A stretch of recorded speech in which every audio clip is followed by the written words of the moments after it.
Penn State quarterback Trace McSorley, a former All-Met from Briar Woods, sparkled against number 19 Michigan on Saturday night.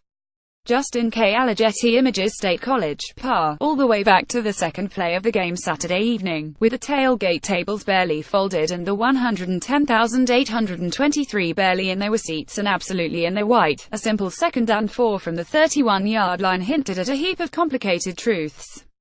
The snap word passed the Penn State quarterback, Trace McSorley. It landed in the fine hands of one of the most dazzling college football running backs anybody would dare dream up, Saquon Barkley. And as Barkley paused, let McSorley run by him to the right, then stepped ahead, then shifted left, then went roaming for 69 yards into the easy night air until the pom-poms shook and then Beaver Stadium itself shook. He dropped the ball in the end zone, and these hints upon anyone watching the fantastic defense of Michigan, with its impressively puny defensive statistics, number 1 in total yards per game and number 4 in yards per play, was in for some fresh wrinkles and some statistical warping. The 12-month whoosh of number 2 Penn State would gather further steam heading into Ohio State next weekend.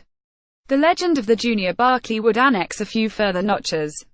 Finally, the 4,213 destruction, even with its second quarter pause during which Michigan clambered back to within 14-13, would entrench further Penn State as a national presence. It would cause Michigan coach Jim Harbaugh to say, earnestly, it was impressive.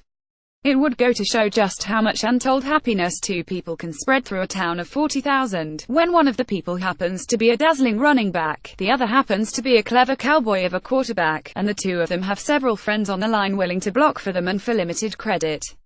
Nobody had gained more than 278 total yards against Michigan, and Indiana might have wanted to hold a mile parade for doing that. Penn State gained 506. Nobody had scored more than 20 points against Michigan, and Penn State had 21 by halftime. Teams had rushed for an average of 85.8 yards against Michigan, and Barkley had 109 by halftime. Michigan yielded 4.01 yards per play through 7 games. Penn State helped itself to 8.3. After only 6 offensive plays, Penn State already had 153 total yards and 14 points, a long way towards the 192 yards Florida got all game on Michigan, or the 189 Purdue got. Barkley already had touchdown runs of 69 and 15 yards. Nobody had chewed up such gaping gains against Michigan in 2 seasons, really, so it looked almost eerie seeing somebody do it. Soon James Franklin, the fourth-year Penn State coach who seemed almost embattled 13 months ago, spoke of a team playing well in all 3 football departments. The defense had 7 sacks. He spoke of a rarity of a team playing well in all 3 football departments. He told of formations beyond even the direct snaps to Barkley, such as lining up in empty and staying in empty, of disguising which side Saquon was on, of maneuvering to get Saquon matched up on a linebacker. He declared he would not speak about Ohio State just yet, because he declared 37 minutes of further celebration, the 37 that would stretch until midnight.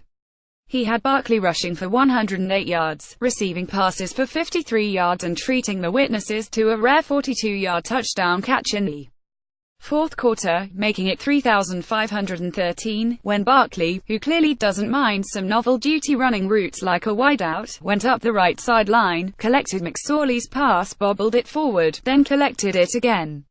Even with all of that, Franklin still could cite another factor as paramount, that of McSorley hitting enough slants and deep passes, 115 yards worth to Dacene Hamilton, leaving Michigan's defense plenty stretched. Typically people can't hit them enough to make Michigan pay for playing that aggressive style of defense, Franklin said, calling it the biggest factor in the game that brimmed with factors. He added later, you've got to be able to make them pay for being so aggressive. When Michigan did nudge within 14-13 just 145 before halftime, Penn State revved it back up after some second quarter sludge. It answered the visitors' more methodical success with the brisk stuff of which it is capable, rampaging its next 75 yards in 52 seconds to make it 2,113. That deluge sustained itself into the Nittany Lions' first possession of the second half. In coordinator Joe Moorhead's offense, from which so much stems from the decisions of 2 players, McSorley and Barkley, McSorley saw a defender nudging toward Barkley, so he hogged the ball and headed 13 yards to the sideline. He then threw right to Barkley for 9.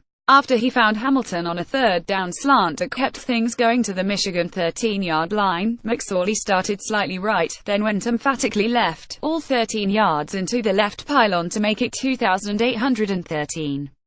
By then, everybody looked delirious, even a defense profoundly unaccustomed to permitting any kind of delirium.